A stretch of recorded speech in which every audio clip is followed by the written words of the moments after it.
Colonel Bill Stubblefield, William. Good morning again, Rob. Great to be here. Sarge Michael Heights. Good morning. Great to be here. The longest tenured member of our association, Mr. Michael Carl. Good morning. Former tax commissioner of the great state of West Virginia. How did you enjoy that job? It was interesting, experience, to say the least. Yeah, I imagine being the tax man has got to be right up there with being the guy that betrayed Jesus if you're looking for popularity. No, but you're raising money for good government services. That's all. It depends on who you betray as the tax commissioner, in their view. Mr. Lawrence Schultz with the very deep tones. Great to be here. Via telephone, Mr. Joseph Joey Toots Ferretti. Good morning, everybody. Good to have you, Joe. Where do we find you today, Joe? What state? I am in Montana. Montana? He's in a state of confusion. Yeah. What are you doing in Montana, Joe? I don't know. So Mike, I was right. You're confused. It's cold and snowy here. I'm actually on a ski vacation. Oh, wow. My oldest daughter arranged this, and we're going to be visiting Yellowstone in the winter and then doing a little skiing. That's very cool. Very nice. Well, I did not know that you were in Montana. Yeah. I didn't know. I assumed you were going to say either Georgia or West Virginia, but Montana came off the charts there, so good for you. Will you be going by snowmobile to Old Faithful? Is that part of your plans? Yes, Okay. That's correct, Bill. We're on a snowmobile tour of Yellowstone, and we're going to see hopefully a lot. Yeah. That's the goal. Stay away from the moose. The moose can be dangerous.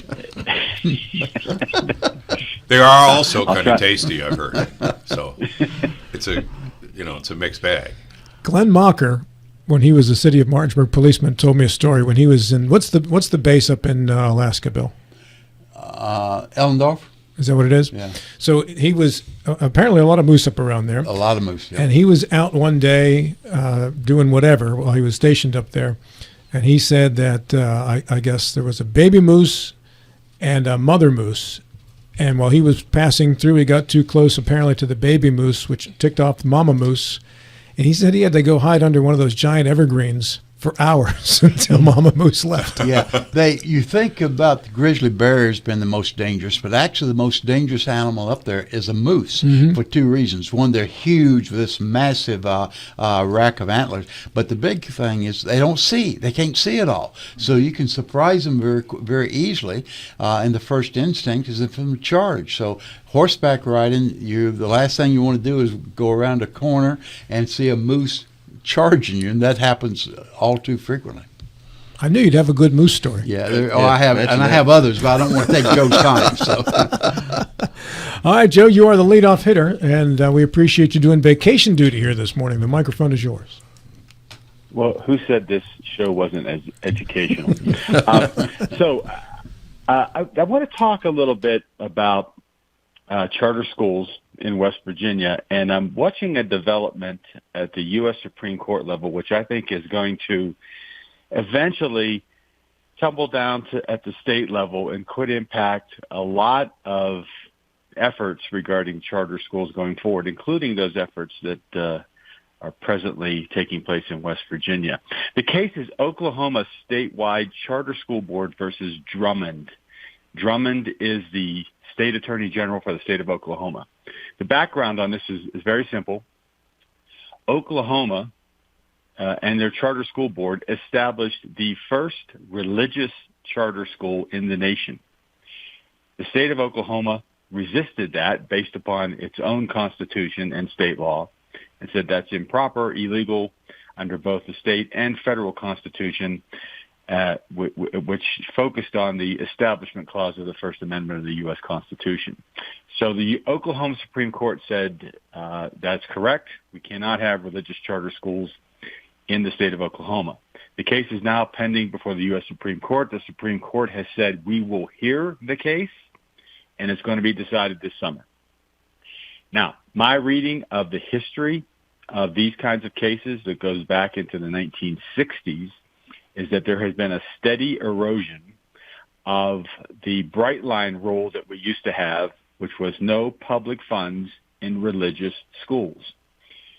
The erosion has taken place in a number of fronts, and we can imagine, and as our discussion goes on, we'll talk about that. But the bottom line here is I think this current makeup of the U.S. Supreme Court is probably going to further erode, if not void altogether, that bright line rule, and that they're going to open the door for public funds going to religious charter schools and maybe religious schools of all kinds.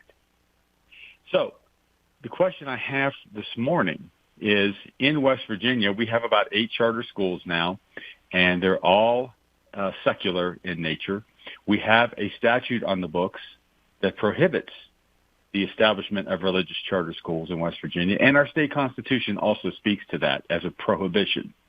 If the U.S. Supreme Court opens up the door further on public funds going to private religious charter schools, will West Virginia re-examine that? Is that our expectation here? And if so, do you think that's a good thing? That's my question. All right, let me start first with Delegate Michael Haidt. Go ahead, sir. Well, I think we already have funds going to religious schools through the Hope Scholarship. So are public funds already going to them? Yes, some are. And I think there could be a danger that all of these private religious schools could want to switch to a charter school and get even more funding if the Supreme Court overturns this and sides with the school itself. So the only reason I would say that they wouldn't is I think a lot of these religious schools don't want the oversight of the public school administration, the state board of ed to begin with. They don't want the mandates and being dictated to how they run their education system. So there will be some that will say, no, it's not worth the extra funds we might get. That we have certain values and we want to stick to those. So as long as the tuition's high enough and they're making it, I don't think that would be an issue with the majority of them. But there would be some that would try to go the charter route. And if the Supreme Court says it's okay, then I think you look in the Constitution when people talk about the separation of church and state all the time. Well, there's nothing in the Constitution that says there's a separation of church and state. That what it says is that the state, meaning the federal government, will not institute its own religion. There will not be a state religion, and that's what the Constitution says. So the Supreme Court could find in favor of this school, and if they do, then, you're right. Opens up a bag of worms. Let me get to the attorneys in the room after Michael Haidt's statement there in regards to the Constitution and what it says about separation of church and state. Mr. Schultz? Well, one of the things that immediately jumps up to me from what Mike just said is the possibility that West Virginia makes it lawful for state funds to go to religious charter schools in the same sort of way that they go to public schools. And then the Muslim school starts. Sure. What are they going to do? Because that goes directly to this thing. Well, Yep. I hate to be this way, but I know what they're going to do. They're going to say no money for you.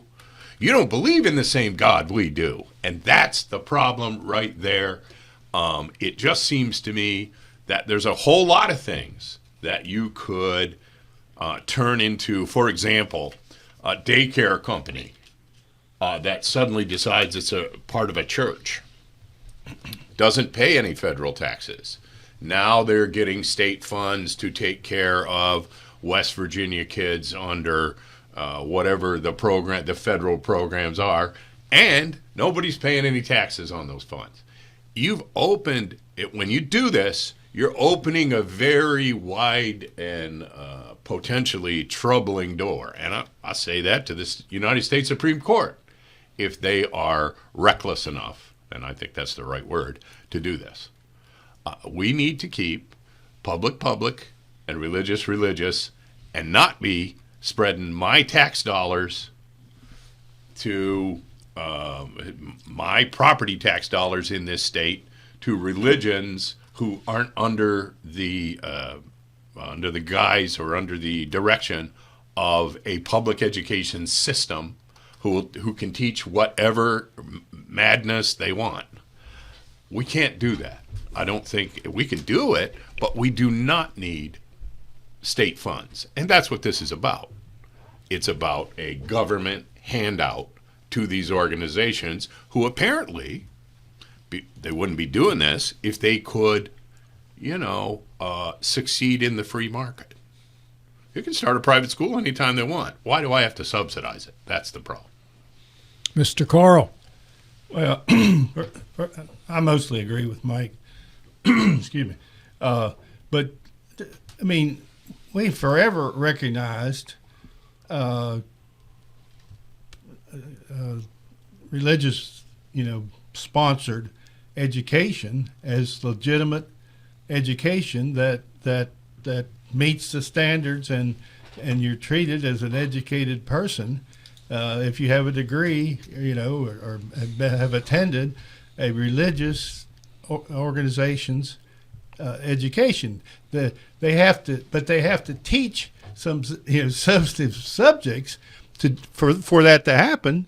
But if they do that, then there's I don't see the problem, in terms of how we function with enabling tax dollars to go to an institution that provides a legally recognized education. Mr. Stubblefield. Yeah, two issues that I see. One is, what's the definition of religion? That's in the eyes of the beholder. There is no true legal definition of religion. Some who worship the devil claim that's a religion. Exactly right. There's a lot of cults. We found a couple of cults in Texas and Oklahoma a few years or so ago. They paint themselves as a religious body. So if you start walking down this road, there's no definition that says you are religion or you're not a religion. So it opens the door to a lot of different people. And then it comes back to me the bottom line that we've talked around this table many, many, many times, and I assume we'll talk about it many more times, is the funding issue. I do not, after several years of listening to this, I don't know if the money truly follows the student or does not follow the student. Does all of it follow the student? Only a portion of it. Is some of it retrievable? Is all of it retrievable? I don't know this. And so if I work on the assumption that every dollar follows the student, by definition, there's going to be less dollars for bricks and mortar. I don't have any problem with charter schools or alternative schools. I do not want to see our traditional schools being penalized monetarily. And they may not be. But again, this is an element of confusion. Just last week, we had Board of Education, we had another person, two different views on this. Both of them very knowledgeable.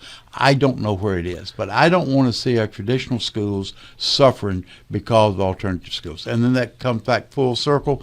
What do we mean by religion?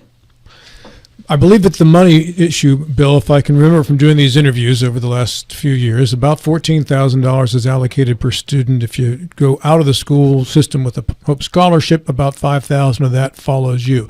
As of October 1, this is the deadline date for where the money goes. If you transfer October 2 back to the public school from the charter school or homeschool or whatever type of schooling you were doing other than the public school, at that point the money no longer follows you. The 5,000. The 5,000 stays where it was on September 1st, for instance, if that was your first day of the school year.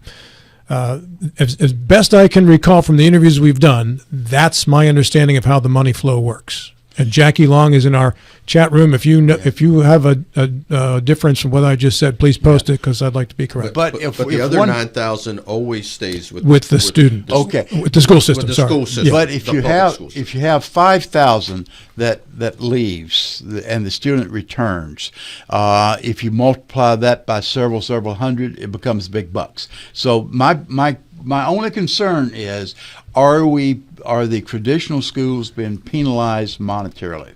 If they're not, no problem. If they are, then we need to fix the problem. I don't think so, because the Okay. 9,000 stays with them all along, and the number of students that are going and then coming back after October 2 is not as high as they would lead you to believe. So if it were a huge number, you're right, but I don't think it's. Jackie Well, has that- verified that what I said is correct. Okay.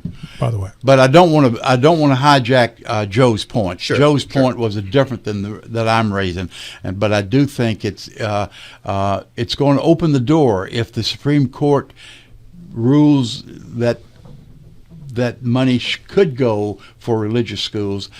I'd be very surprised if West Virginia does not follow suit very quickly. Joe.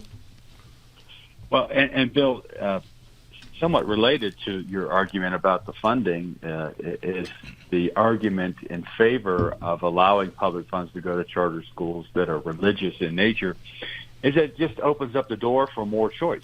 Now we're going to have even more schools out there from which to choose to send little Johnny or Susie to school. And so that funding is all part of that argument. But I think, Larry raises some good points about the thorniness of this issue. Oftentimes we hear from people in our Facebook page and on air about concerns about kids going to school and not learning reading, writing, and arithmetic, but they're being indoctrinated with whatever. A lot of times in West Virginia, it's concerned about the liberal or progressive nature of politics. Now, if we're going to have schools out there that are solely religious in nature, and my three daughters went to a Catholic school for elementary and middle school, and I can tell you, during the day they were marched up to the church and had a sermon, and they were taught the teachings of the Catholic Church, which emanate from the Vatican. Now, a lot of people in West Virginia aren't real happy about that, what the Vatican teaches on many fronts. So you can see how this could become a real prickly issue if some of these public funds are going to private schools that are religious in nature. So I think, based upon the history of the Supreme Court looking at this issue over time, I think we're going to see a further erosion of that separation between public and private educational institutions, and I think you're going to see even more opportunities. And I know some exist now, but you're going to see more opportunities where public funds will be going to private schools that are religious, and the states are going to be grappling with this because they're going to be changing their state laws and state constitutions right now, which comport with the First Amendment. Those are going to be changed, and we're going to be wrestling with this. And I think it's going to be just another very difficult issue in the educational realm to solve in terms of how we educate our kids. There are three attorneys in on this call here, Larry, Mike, and Joe. So let me ask an attorney-type question on this one. What is the definition of a religious school as it pertains to the law? Anybody know? When you're making these rules up, you can't give money to a religious school, or you can give money to a religious school. How do we determine what school's religious and which one's not? I think it's fairly murky for the reasons that Bill raised, which is flinging open the doors of a state whose education system is already terrible and vastly underfunded. It's flinging open the doors for the, Bob's Hare Krishna school to open up. Why'd you look at me when you said that, Larry? Well, your name's Bob. It's flinging open the doors because you don't have any definitions in place for people to reach out and take money directly out of our already underfunded public schools, where our teachers can't get a rate of pay that encourages them to stay here and not go to Hagerstown.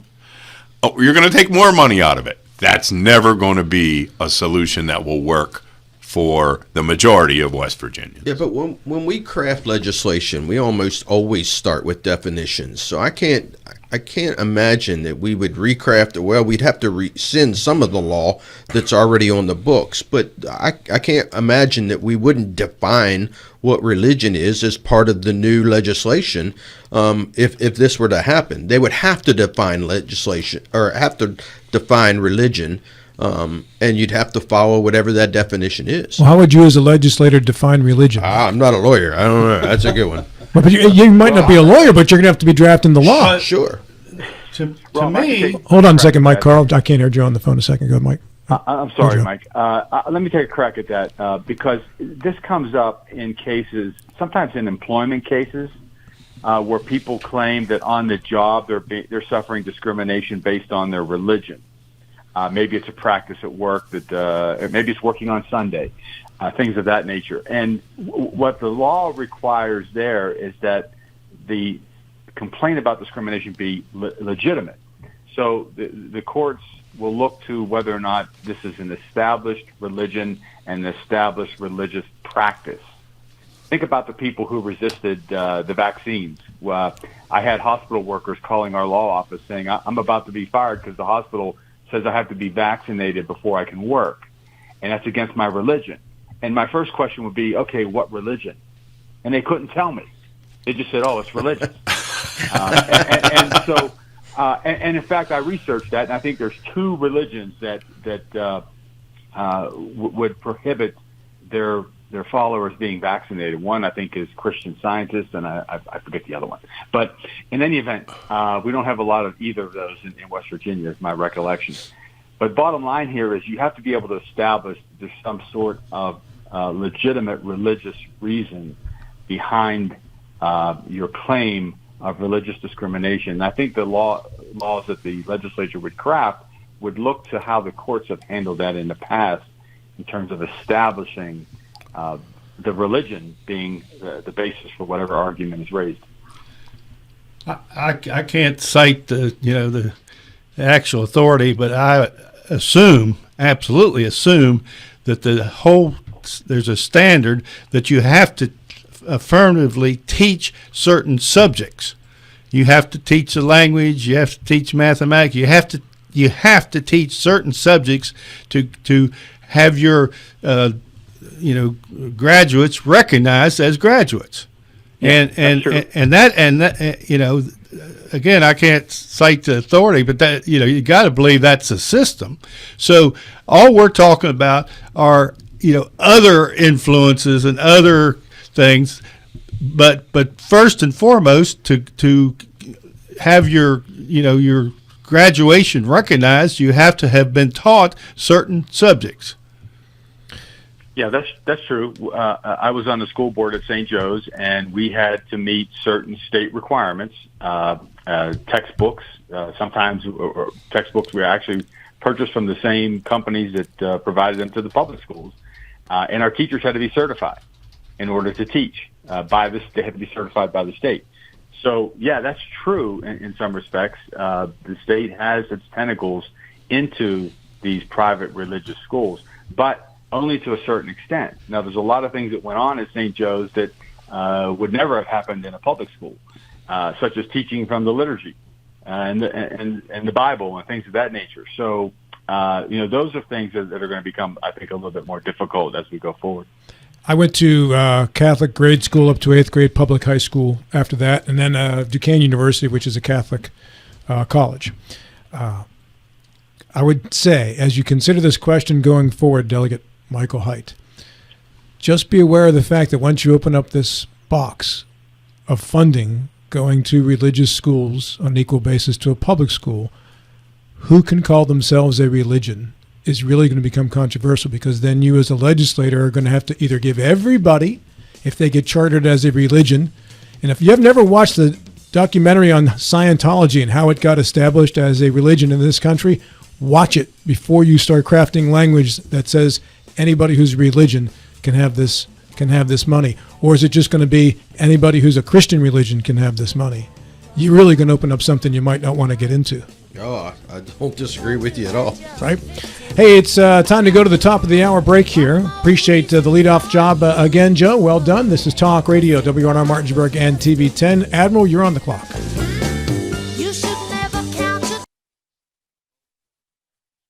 House and also executive orders, and ask the question, what do they have in common? And then where is it going from there? And go through the list. For one, 17 inspector generals were fired without the arbitrary or the necessary 30 days notice. There was a massive federal spending freeze. Medicare, grants, universities, state governors, highways, all of these were impacted. Impoundment. There is a move afoot that the president can refuse to spend the money appropriated by Congress, which was put in place in 1974 to counter President Richard Nixon. Birthright citizenship, enshrined in the 14th Amendment. Purging federal workers by instituting Schedule F, which removes most of the protection that they have, and replacing them with replacing nonpartisan with loyalists. Firing several dozen prosecutors who had involved in the prosecution of Trump, which also is in violation of standard laws and regulations.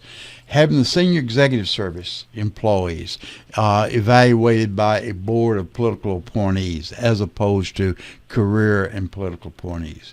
Institution of federal-wide buyout. And the list goes on. I don't want to bore it. My question is, what do these have in common? Is there a central theme that these have in common? Mr. Height. Yes, there is a central theme these all have in common. These are all things he said he was going to do during the campaign. And since he's come in, it sort of didn't matter whether it was legal to do it or not, or whether it was going to go to the courts. He did it. He did exactly what he said he was going to do all along. And I think his attitude was, we'll let the court sort it out. We'll let the court decide whether or not any of this is legal for me to do, is constitutional for me to do. But until they rule on it, this is what I told the people I was going to do. They elected me. I'm doing what I said. I don't think a lot of these things hold up in court. You talk about the birthright citizenship. The original bill, I've done some research on this. The original bill stated, had some language in it that said that it only pertained to citizens within the United States at that time. That if foreigners came here and gave birth while they were here, that they were not United States citizens for whatever reason. Before the bill was ratified, they struck that portion of it out, and it doesn't say that. So if that's the case, then I think he's wrong, and I think that'll be struck down at the Supreme Court level. But to your question, this is what he said he was going to do. Larry? I think the objective of these executive orders that they all share in common is the pretense. Donald Trump is pretending that government is going to be more efficient.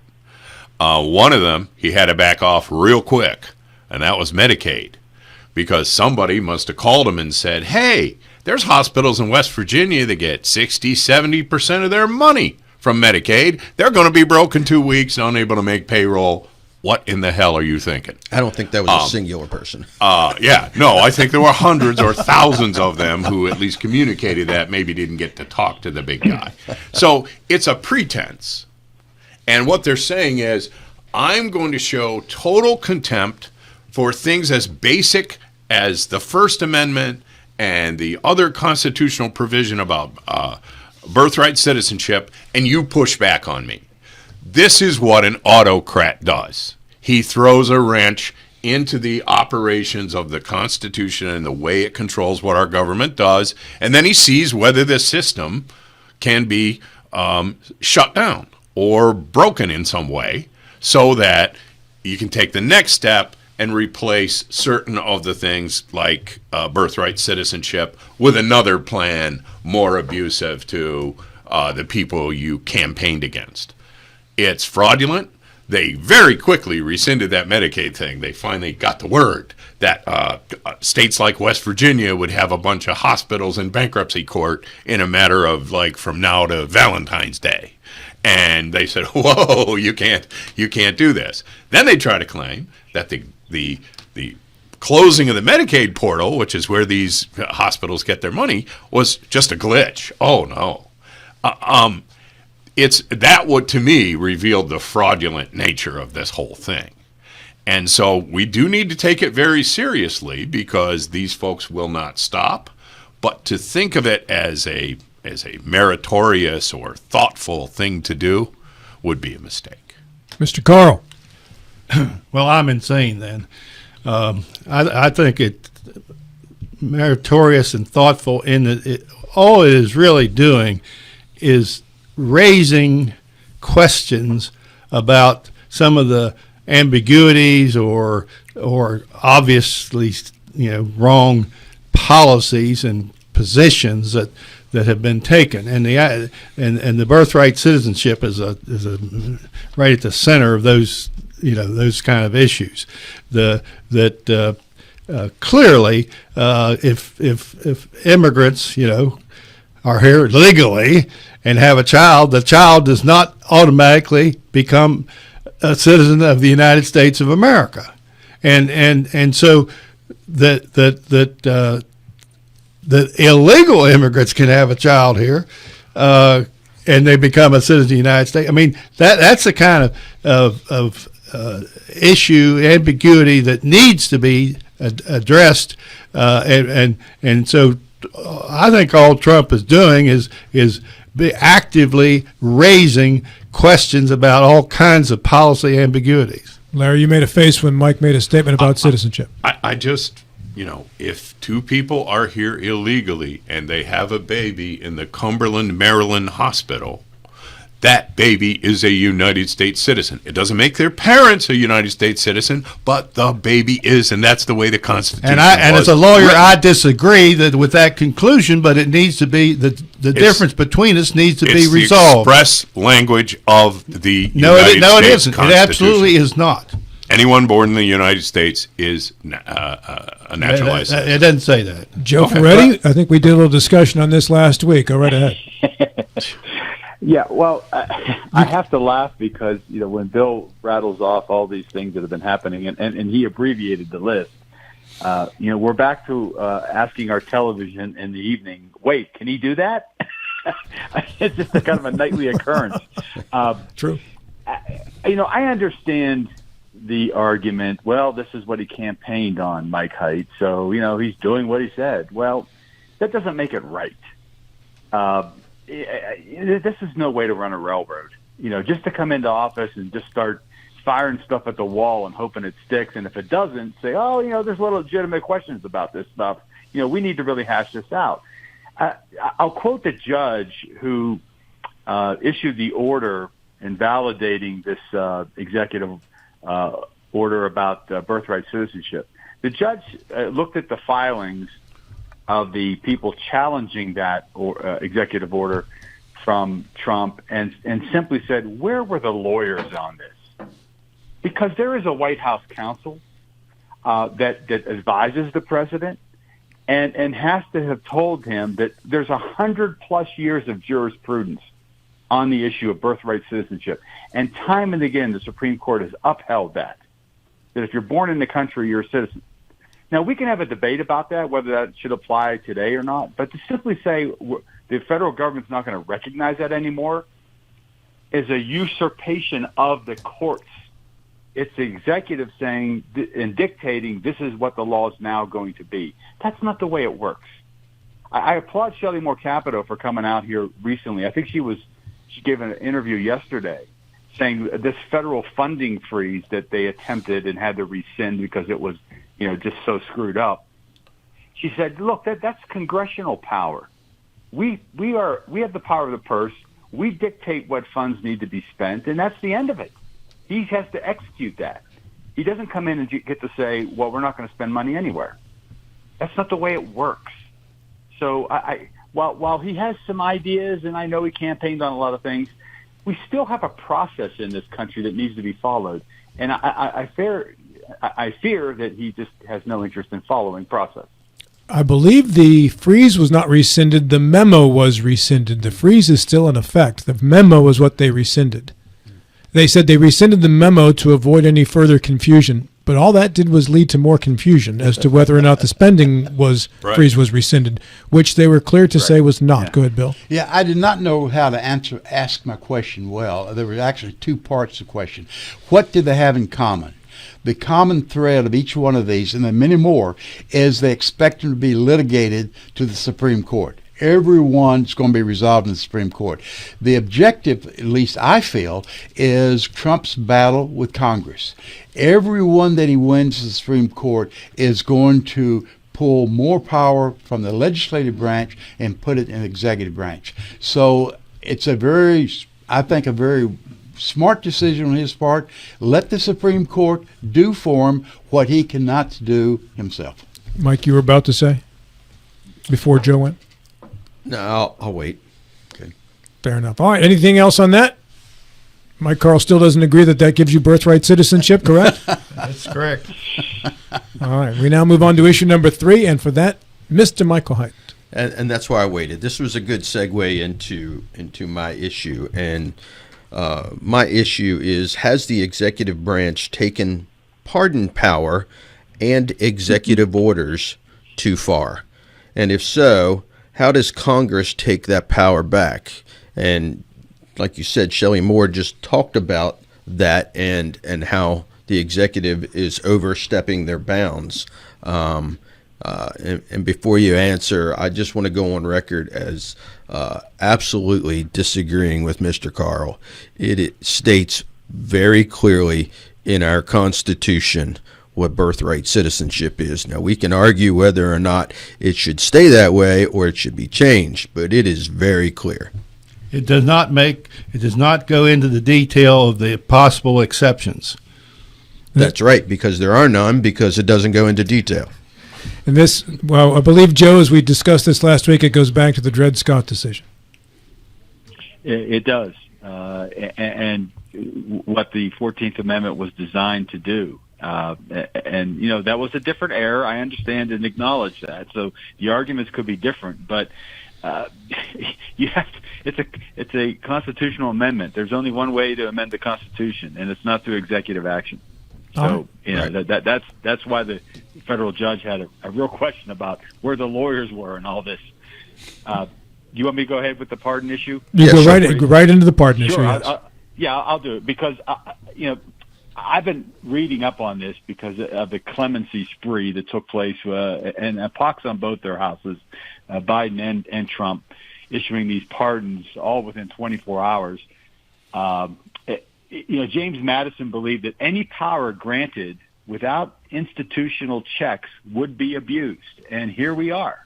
This is a constitutional power, and it is being abused to the max. And now we've created this terrible situation where we have an expectation game where if you're in office, you're going to be expected to pardon your family and friends, whether you're coming in or leaving office.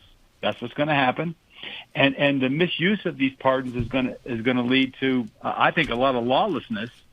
Because think about this setup: you have a president who is essentially immune in terms of how he grants his pardons. He could take money or bribes for it, but because it's a constitutional power under that Supreme Court decision, he's immune.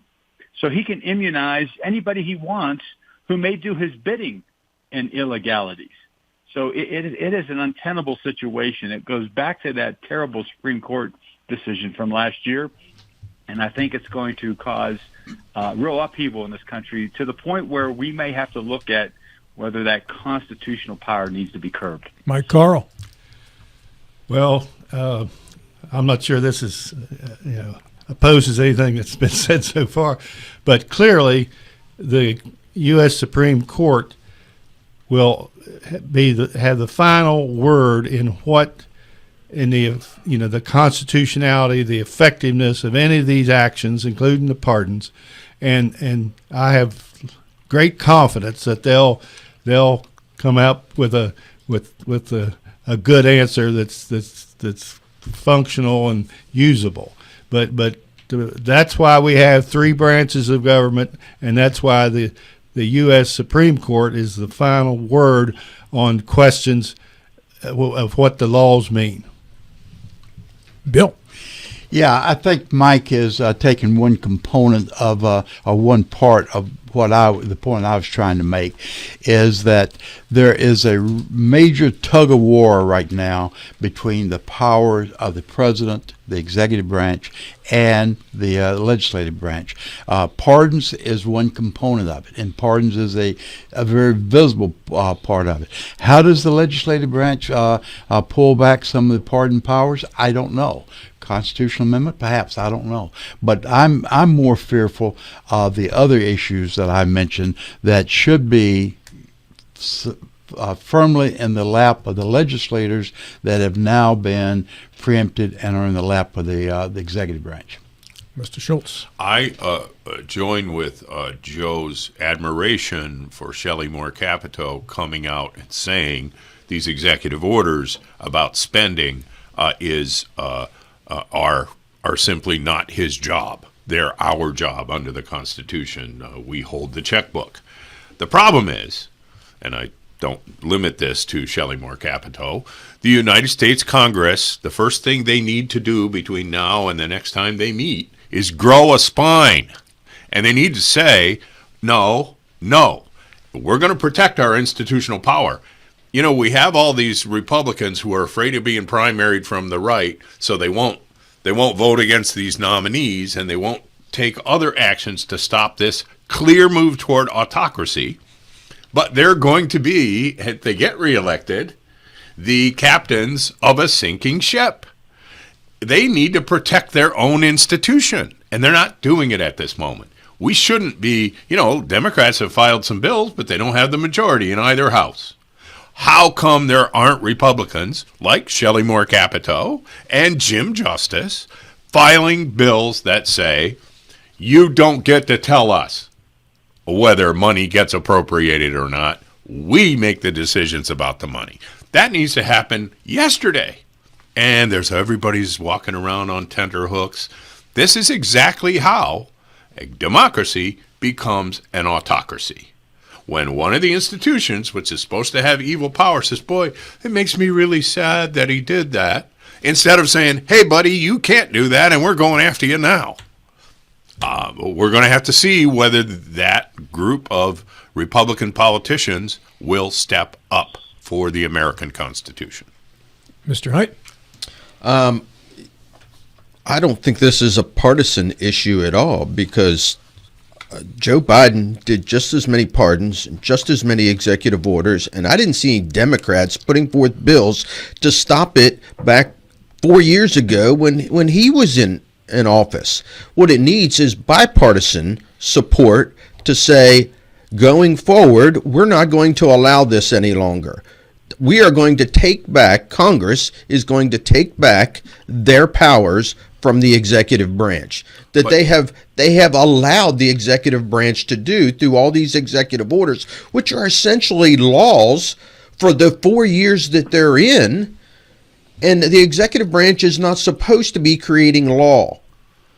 Let me challenge very quickly. I do not believe the Constitution ever gave the legislators the authority of pardon. That's always been in the executive branch. There are other things, though, among the lists I mentioned earlier, that have been under the purview of the legislators that has now been that the president's trying to pick up under the executive. But pardon's not one. I don't disagree with you. That's always been. What I'm talking about is the executive orders. The pardons, you're right, have always been within the purview of the president or governors in states. That's right. However, the executive orders, which have over the past 20 years grown, and it's been on both sides of the aisle, and Democrats don't do anything when their person is in power because they want to get the policies passed, and they can't do it through Congress. Republicans are just as guilty, and the only way is for them to do some kind of bipartisan legislation to say, going forward, we have the power of making laws. We're not going to allow the executive branch to have all these executive orders any longer. Yeah, I agree with in terms of executive orders. I just made the distinction with pardons. Sure, that you did. I would agree. But the other way to do it, instead of bipartisan, is I think exactly what Trump is doing: litigate and get the Supreme Court to make a decision, and every decision in his favor is going to enhance the migration of authority and power to the executive branch. You ever notice that some of the very first executive orders that come out of a new president is to rescind the executive orders of the past president? That should be very telling right there. Well, the one thing, the fact that the Supreme Court has the final word, and their final word may be that one or the other branches has the final word. I mean, that's one of the possible outcomes of their final word is to say, to confirm or reject these things about who can do pardons and who can authorize the expenditure of money. And I believe that's exactly what happened, if my memory serves, around 1811, 12, 13 with James Madison's decision. That very clearly laid out the power of the executive versus the legislature. There have been a couple of Supreme Court decisions already that have been rendered on this. I think the most recent was on Bill. Joe, maybe you know a little bit about this too. If you remember during the Clinton administration when he tried to enact veto power, line item veto power on some legislation, and the court was pretty clear on the fact that the executive's job is to accept the bill as in its entirety, as a whole, or reject it as a whole. The executive branch does not have the ability or the legal maneuvering to be able to strike out individual parts of a bill that the executive doesn't like. And Joe, if you have any more on that, go right ahead. If not, we'll continue along on that. So it was very clear in terms of the delineation of power with the laws, the executive branch versus the legislative branch. Including impoundment. Including that too. And some of that goes back to the Nixon administration. Exactly. There was a Supreme Court decision during the Nixon administration in regards to the Clean Water Act, in which he was reversed on what he wanted to remove or restrict in terms of how that law was going to be enacted and then enforced. So these decisions have already been made. I guess we're going to relitigate those decisions as well. The question I have in the minute and a half that we have left is, when a new president comes to power, the Congress wants to help that president enact their agenda based on the mandate from the people who put that president in power. Are you saying that this Congress has gone too far in helping Trump enact his agenda? Or is the main problem in that they've not stood up when they have felt that he's been unconstitutional in his behavior? I believe the main problem is the second one. I'll say this again. In poorer states, Medicaid is the lifeblood of the health care system. And if you shut Medicaid down or cut it substantially, those hospitals are going to go broke. You can't pay your nurses if you don't have any money. And so let's see how long West Virginia senators want to wait before they very strongly assert their rights as members of Congress to stop this. I can't think of other executive orders that threaten to bankrupt the entire healthcare system of whole states. Any Congress ought to step in when that happens, not complain about it on TV, but do something. And Larry Schultz, you are on the clock, along with Michael Carl, when we return. This segment of our show today brought to you in part by the Skinner Accident and Injury Attorneys at SkinnerWins.com, by Larry DeMarco and Company at Century 21 Modern Realty Results, by CMA Honda and 372.5 on the CRV now. Working my way to 400. Also by the Wagner Law Firm, West Virginia's premier DUI defense attorneys. The Sports Mix today will be live from the Hollywood Casino to Charlestown Races. They're premiering their ESPN ESPN Bet Sportsbook today. So the boys will be doing the show out there at the casino live between noon and 1. Santana Moss is going to be there, former Washington. At the time, they were Redskins. Then they were Team, and then they were Commanders. I don't know where they will wind up eventually with whatever nickname they decide to hold on to. I understand they're considering changing Commanders now, too. I don't know. Right? In the Facebook comment section, let's be adults. Let's not call people names, right? That's just not what we need. And when we start calling people names, I start deleting comments. So let's make sure that we're on the same page there. Okay, that's not what the comment section was meant to be. Mr. Hornby had to go into the comment section earlier this week and threaten to turn it off We don't want it to come to that, but if it does, it was because of behavior. So I feel like I'm lecturing people, because I am, but let's end the name calling right now. As is typically the case, only a very, very few violators. Most of the folks are playing the way the rules should be played. Love y'all, but no name calling. All right, now issue number 4, Mr. Schultz. Yes. Is Donald Trump's attack on air traffic controllers before we even know what caused the collision near Dulles Airport a sign that there's something wrong with the FAA's air traffic controllers, or a sign that there is something wrong with Donald Trump? I will say that after I drafted this question last night, I heard more information today. Some of you may know that he's spent a lot of time on TV yesterday blathering about DEI. It turns out that the FFA's DEI provisions were put in place in 2019 when Donald Trump was the president and within his executive authority could have done something about it. So are we to conclude from this now that the very thing that he says is what's causing all these plane wrecks, this one in a very long time, any place you want to go in the United States, you're safer doing it by aircraft than in a car. I'll tell you that much. And I know that for a bunch of different reasons, but one of them is because I'm a personal injury attorney. Look, do we have the ability to push back on this nonsense? This is a terrible thing that happened to these skaters and their families. Do we really have to grab it within 2 hours or 10 hours and start whacking it around with this blather about stuff that doesn't even matter and stuff that Donald Trump could have fixed if he thought it was a problem?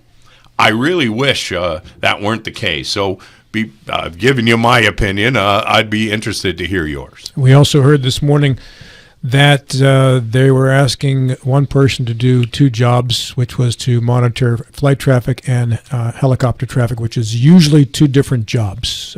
So that was also part of the equation here. Bill, you go first. Yeah, I find this hard to respond to, Larry. I found it to be despicable. That was below the level of any elected official to take a personal tragedy and make a political statement out of it, and that's what was done. I found it to be deplorable, and I'm sorry that he resorted to that sort of name calling. Mr. Ferretti. Well, I agree, Bill. That was really bad, and we should expect more from any elected official, and we didn't get it in that, and frankly, in that time of need, the first time that the leader of this country was speaking to that tragedy, which happened almost within view of the White House. Just a terrible situation all around. But I'll say this. With regard to the DEI, and Larry, I applaud you for that research. That's actually kind of humorous. But my uncle was an air traffic controller in 1983, and he was part of that PATCO strike, and Reagan fired them all, every one of them. They were striking at the time because of long working hours, insufficient staffing. Yes, money was involved, but these guys were working 50 and 60-hour shifts. They were doing 2 jobs at once, and it was a situation that they thought and they were working with antiquated equipment. I will tell you, if you look at the air traffic control system today, you'll see the same complaints from the people working in that system. It has been a problem that has not been remedied in quite some time. We've been lucky, according to a lot of experts, that we haven't had a tragedy like this before the other day. And I fear that if we don't get to work on that problem, we're going to have a bigger problem down the road. And here's the deal. President Trump come in and with an executive order, fired the head of the FAA and fired, more importantly, the people working on the advisory committee to the TSA. Just disbanded that whole committee. I don't think that's the way to go about solve some of the problems that are inherent in the system, and I hope they remedy it. Mike Heights. Yeah, this is one of those instances where I dislike Trump. and have not been, very supportive of him in the past. He just doesn't know when to shut up sometimes. I think the country in tragedies like this needs a leader to come out and be a leader and not just start assigning blame right away. There's plenty of time to assign blame, and we can do that after investigations in the weeks and months to come. My initial reaction was the air traffic controllers were at fault here too, for whatever reason, whether they're overworked or doing two jobs or whatever. That this is one of the most secure airspaces in the world, and if there's any place that we need to have more air traffic controllers and more oversight, it should be there. But this wasn't the reaction that we needed from our president in this particular instance. So I was disappointed by his reaction, but again, not surprised. This is Trump being Trump. So, Mr. Carl. Well, it was a terrible incident, and I really feel sorry for all the people whose lives were lost and all their families. But Trump just felt obligation, because it was such a significant event, a horrible event, to say something. But what Donald Trump says, particularly on short turnaround, is not at all why I support him. It's the substantive policies that he supports and pushes that are most important. And I agree, that his statement was not helpful. It was he just felt compelled to jump in and make some comments because of such a significant, horrible event. But again, what he says in short term is not at all why I support him. Goes back to you, Lawrence. Yeah, what we will await to see is whether there was any basis whatsoever to bring up diversion, equity, and inclusion, these Trump-era policies that were put in place during his last presidency. He was looking to blame somebody and trying to push it all as far from himself, since it happened on his watch, during a hiring freeze, as he could during a hiring freeze. And he's trying to push it far away. That's the government efficiency that apparently Mr. Musk is in charge of. Not having enough air traffic controllers in the literally closest to the White House airport we have. Okay, but the difficulty with all of this is he loses an opportunity to say the things that a reasonable leader would say, which is, we as a nation, grieve this loss. We as a nation can draw together. He immediately starts the blame game and dividing people, literally at the first press conference within 24 hours of the deaths of 67 Americans. Some of them very, very beloved, and several of them military members. We simply don't know what caused this crash, and at least have the decency, it seems to me, to shut up about it until we do. As reported that one of the first things you said, I need to call Putin to express my sympathies or condolences to those Russian folks that were killed in the aircraft, before he even provided condolences to our own Americans. I believe there were 3 students in 8th grade from a Fairfax County school in Virginia, nearby us, not that far away from Martinsburg, involved in that crash too. It's a tragedy on so many different levels. I don't want to get too far down the slope of piling on Trump on this one here, and this is going to sound odd, but work with me for a second on this one, because I honestly tell you this from the bottom of my heart, I don't think he can help himself, 50% of it, and the other 50% is he just lives to throw a wrench. Think back to his first term, when things were going well. I don't mean the entire 4 years. I'm talking about during portions of his first term when things were going pretty well, and you had about a week and a half where he didn't say anything that was inflammatory or controversial. Out of nowhere, he would find something and then just fire it out there, and it would get people talking and fighting with each other and going back and forth. I think he lives on chaos. I think he loves chaos. There are some people who love drama. People call them drama queens, right? I think he's in the history of the world, the greatest drama queen ever, right? He just loves drama and controversy. And Larry, I'll disagree with you in 1 second. The first thing he did say was, this is a terrible tragedy. As Americans, we all grieve.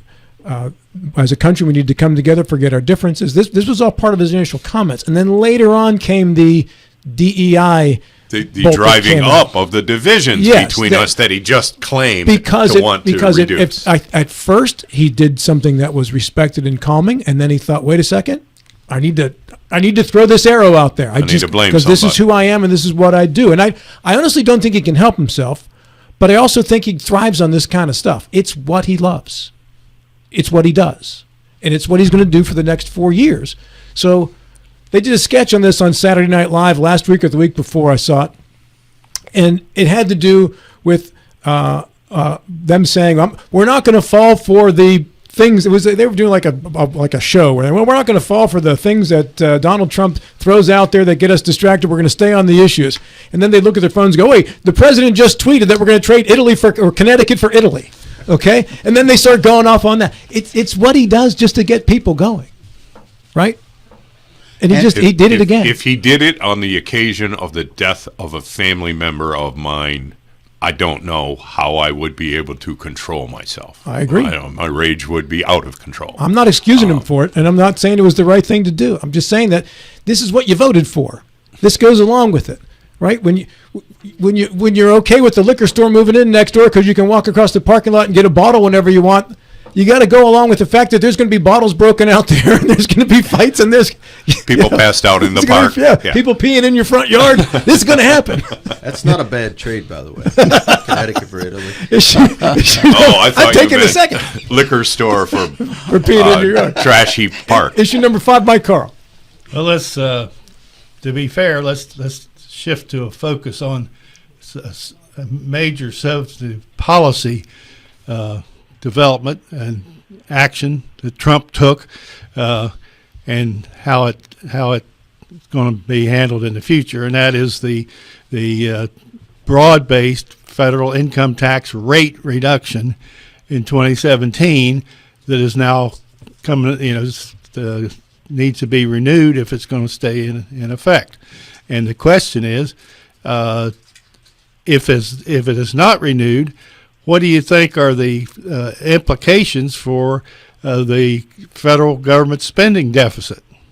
There you go. Mr. Schultz. Oh, that deficit, no matter what happens in that situation, is going to make his earlier record deficits look like child's play. 8.2 trillion. I don't believe that this tax bill is going to have a doggone thing to do with it. I think what we're going to see is he talks fiscal conservatism, and then he runs the highest deficits in the history of the country per year. That's what we're going to see again. So I don't believe that the tax cut has anything to do with it.